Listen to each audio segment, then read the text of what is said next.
Fernando Collor e agradecer pelo convite feito à CAPES para participar nesse momento dessa audiência pública.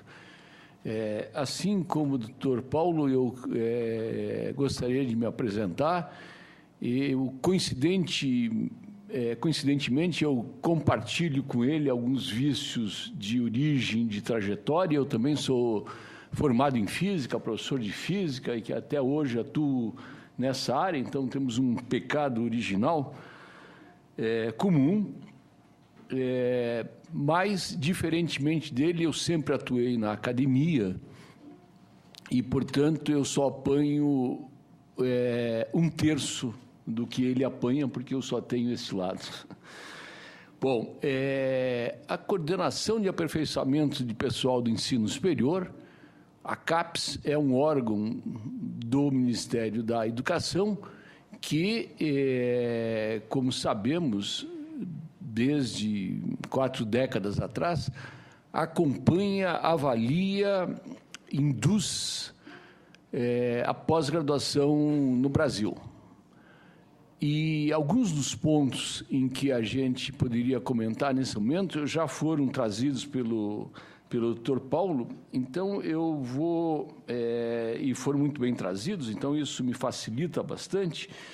Eu vou falar na parte formação de recursos humanos da graduação para a pós-graduação. Então, o sistema tem crescido muito bem, muito fortemente, com muita qualidade nos últimos anos. Ou seja, a pós-graduação brasileira vai se desenvolvendo muito bem. Agora, ela está muito aquém, naturalmente, da demanda. E vejam, por exemplo, que quando o Dr. Paulo diz que se tivéssemos uma demanda para termos uma nova graduação, não sei, no bater de asas da borboleta na China, nós, na graduação, teríamos uma série de dificuldades de responder essa demanda, e muitas dessas dificuldades, como ele mencionou, seriam por conta de uma série de normas, de formatações legais que nos levam muito tempo até responder isso. Na pós-graduação, eu não tenho esta dificuldade maior. Na pós-graduação, a agilidade de formatação e, portanto, de respostas a demandas de diferentes naturezas é bastante mais rápida, mas nem sempre acontece, porque eu não tenho quem possa ser professor da pós-graduação para atender aquela demanda. Então, por um lado, nós temos bastante mais facilidade e agilidade na pós-graduação para formar os nossos quadros de pesquisadores, de professores, de orientadores que, por sua vez, vão reproduzir e aumentar o sistema, mas como fazer uma formação em um novo campo para atender uma demanda se eu não tenho professores no sistema capazes de atender a isso, enquanto formação, enquanto conhecimento, enquanto produção de conhecimento naquela área específica. E alguns problemas que foram mencionados aqui de demanda, de tamanho do sistema para responder à demanda, também aparecem na pós-graduação, tipicamente nas engenharias, vamos chamar nas áreas tecnológicas, onde estão as ciências exatas, as tecnologias, as engenharias. O Brasil, sim, tem uma enorme diferença com relação a situações de países mais desenvolvidos, ou países que são maiores produtores de conhecimento nessas áreas. E quando eu falo em conhecimento, eu falo desde aquele conhecimento da ciência de base até aquilo que se transforma em produto efetivo colocado no sistema produtivo.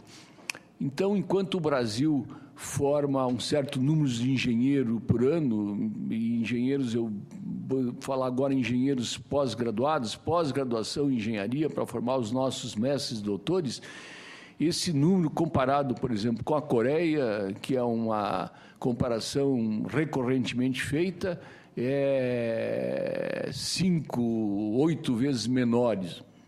Então, na pós-graduação, quando a gente conta o número de doutores formados a cada ano, e quando nesse mesmo ano se compara com a realidade, por exemplo, da Coreia, de alguns países da Europa, e também com alguns países da Europa Ocidental, que são os países mais próximos da nossa história, dependência e cultura, são coisas dessa ordem, se forma 5 vezes, 8 vezes, 9 vezes menos. Em particular, no Brasil, para as engenharias e as áreas das ciências exatas e da terra, o que acontece é que o Brasil, nesses últimos anos, 2004, na última década, talvez, um pouco mais, um pouco menos, mas vamos falar nessa última década, até então, como o mercado tinha uma colocação menor para engenheiros, acontecia aquilo que o professor Paulo mencionava. Ou seja, nós tínhamos engenheiros que eram formados, eram capacitados e depois iam trabalhar em uma série de atividades que não eram exatamente atividades de engenharia, entendido isso como indústria, entendido isso como infraestrutura, desenvolvimento, infraestrutura do país. Eram aqueles engenheiros que iam trabalhar no setor imobiliário, no setor de administração, no setor financeiro.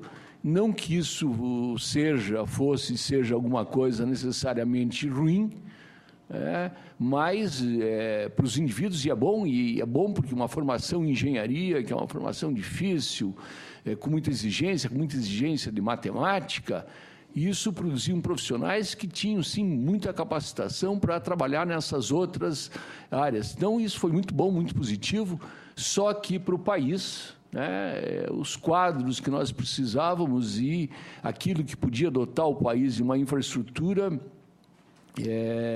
não se tinha. Então, é uma questão de não se formava porque não tinha demanda, portanto, não se formava. A partir de 2004, alguma coisa em torno disso, com um maior aumento da atividade econômica, como todos sabemos, passou a ter uma demanda maior para isso, só que então precisávamos começar a formar novamente um número maior de engenheiros. Tinha um maior número de candidatos a serem formados nas engenharias, coisa que vinha diminuindo relativamente. Na pós-graduação em específico, isso foi verificado, se aumentou muito a demanda por pós-graduação em engenharia e se produziu daí um fenômeno um pouco diverso. Ou seja, como o mercado, como a situação econômica do país permitiu um maior crescimento, foram esvaziados os cursos de engenharia por uma lógica muito simples de mercado de trabalho. Ou seja, por exemplo, nas geociências, isso foi muito notório a partir de 2008, 2009, que os nossos alunos, num curso de pós-graduação, que estavam fazendo um mestrado, que a bolsa é alguma coisa em torno de R$ 1.500, o setor produtivo monitorava esses alunos já no final dos cursos de graduação. Os nossos geólogos, gente que fazia exploração, gente que fazia engenharia de minas, etc., engenharia de extração, monitoravam, esses alunos entravam na pós-graduação, rapidamente sofriam um filtro, que é o filtro da seleção para pós-graduação, passavam um semestre, ou um pouco mais de um semestre, fazendo as disciplinas, e, ao fazer isso, eles confirmavam, de algum modo, chamamos assim, confirmavam a sua vocação.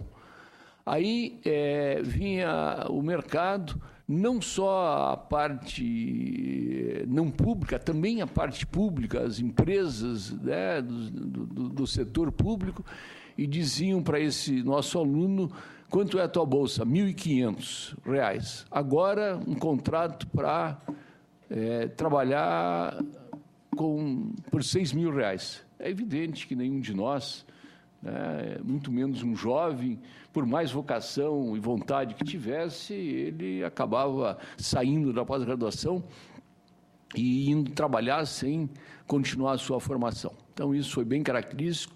Isso, talvez, no último ano e meio, 2 anos, tem uma pequena reversão dessa tendência, mas isso ainda também é bastante presente. Bom, então, se por um lado a nossa pós-graduação ela é robusta, ela cresce muito, no último triênio, por exemplo, para a gente ter um dado mais recente, no último triênio, ou seja, no triênio 10, 11 e 12, comparado com o triênio anterior, a pós-graduação brasileira cresceu 23% em número de cursos, portanto, de oferta de formação. Ora, 23% é um índice tipicamente chinês, não é um índice, né, da nossa realidade brasileira, da nossa realidade latino-americana. No entanto, apesar de estarmos crescendo, a CAPES sempre induz esse crescimento e acompanha esse crescimento com avaliações periódicas para garantir, sim, a qualidade, a qualificação dessa formação. Evidente, nós estamos ainda bastante longe daquilo que seria o atendimento mínimo de demanda. Existe, de parte do MEC, uma série de ações, de induções, de programas que se fazem para continuar aumentando esta oferta de pós-graduação. Tem acontecido, tanto é que tem crescido, né, com essa taxa significativa de 23%, a cada triênio. Isso vale mais ou menos para triênios anteriores também, esse número. Portanto, acho que nós estamos indo em uma direção bastante adequada, só que nós estamos ainda muito aquém da atual necessidade do país, muito aquém naquilo que nós podemos oferecer para que os nossos estudantes possam, de fato, fazer pós-graduação. Pós-graduação é uma formação que exige dedicação permanente, contínua. O número de bolsas tem crescido para ofertar aos jovens a possibilidade de fazer pós-graduação, mas isso ainda é bastante limitado, essa oferta, frente ao que nós temos de demanda no sistema. Por último, para abordar um outro aspecto de toda esta problemática, quando a gente olha a pós-graduação brasileira, os nossos alunos, e esses alunos são colocados em contextos e realidades diferentes, têm tido desempenho muito bom, muito bom.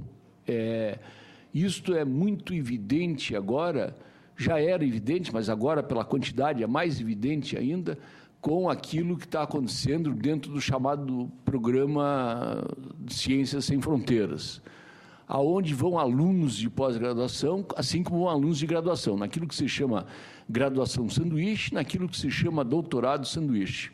Então, os nossos alunos que vão fazer parte da sua formação pós-graduada no exterior, através do Programa Ciências Sem Fronteiras, bolsas de doutorado sanduíche, têm tido um desempenho muito bom.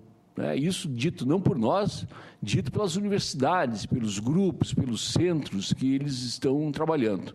Tem obtido uma série de prêmios, uma série de desempenho.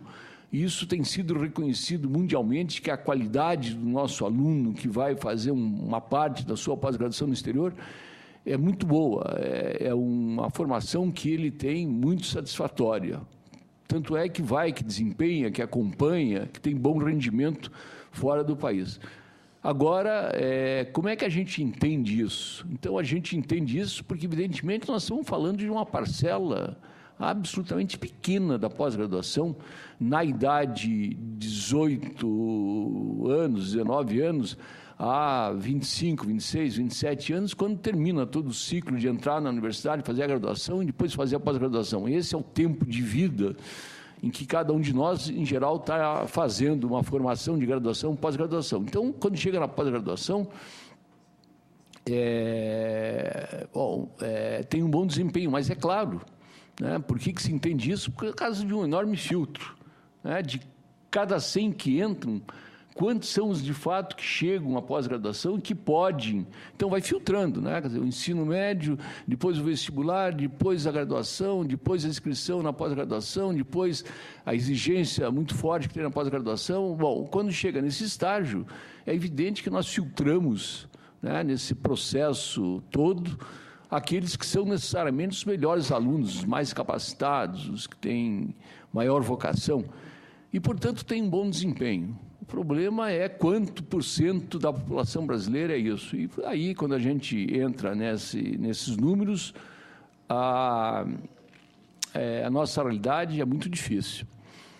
Então, um ponto importante, absolutamente complementar de tudo isso, que tem muitas análises, todos nós sabemos, eu acho que a professora Nilva vai concordar com isso, o professor Paulo já mencionou isso. O nosso problema também está mais embaixo, na nossa escola, no nosso ensino fundamental e médio. Ensino fundamental e médio. Nós temos que ampliar muito isso, qualificar muito isso, para poder dotar os nossos jovens de uma maneira mais significativa quando tiverem a oportunidade de fazer uma faculdade e depois de fazerem uma pós-graduação. Ou seja, esta base tem que ser enormemente ampliada. Enormemente ampliada significa ampliar essa base para os outros 90% ou 90 e tantos por cento da população que não tem essa alternativa. Nesse sentido, a CAPES, que sempre trabalhou, como eu estou explanando até agora, com a pós-graduação, começa a trabalhar com a graduação através de programas que justamente procuram pegar toda essa capacidade, toda essa potencialidade que nós temos na pós-graduação e fazê-la incidir no ensino fundamental, ensino médio. Para isso temos vários programas. Vou mencionar só um programa, mencionar dois programas, na verdade. Um programa é o programa que se chama PIBID, que é uma sigla para dizer Programa Institucional de Bolsas de Iniciação à Docência. Então, esse programa é um programa que dá bolsas para os alunos de graduação que serão os futuros professores das escolas de ensino fundamental e médio.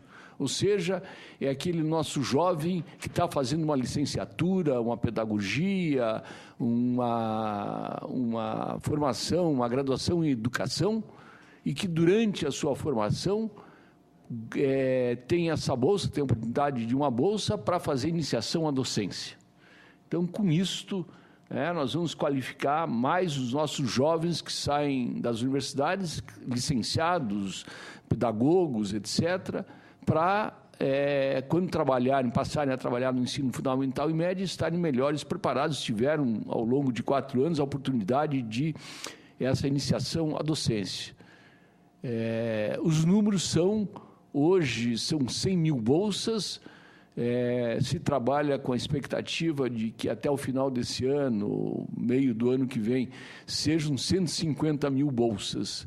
Portanto, é uma ação muito concreta, muito bem planejada que se faz, só que o efeito disso vai se sentir no sistema daqui a 5, 10 anos, talvez, quando esses professores, então, de fato, estiverem atuando no ensino médio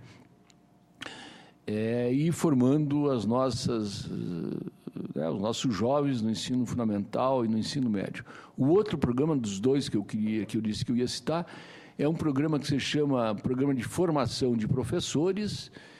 Por quê? Porque a nossa realidade do ensino fundamental e do ensino médio nós temos aquele professor que se formou na graduação em Química e está dando aula de matemática, aquele professor que se formou em matemática e está dando aula de geografia por fatores e circunstâncias que todos nós conhecemos. Bom, tem a falta, não tem o professor adequado, um professor acaba assumindo uma disciplina que não é a sua formação, a sua origem.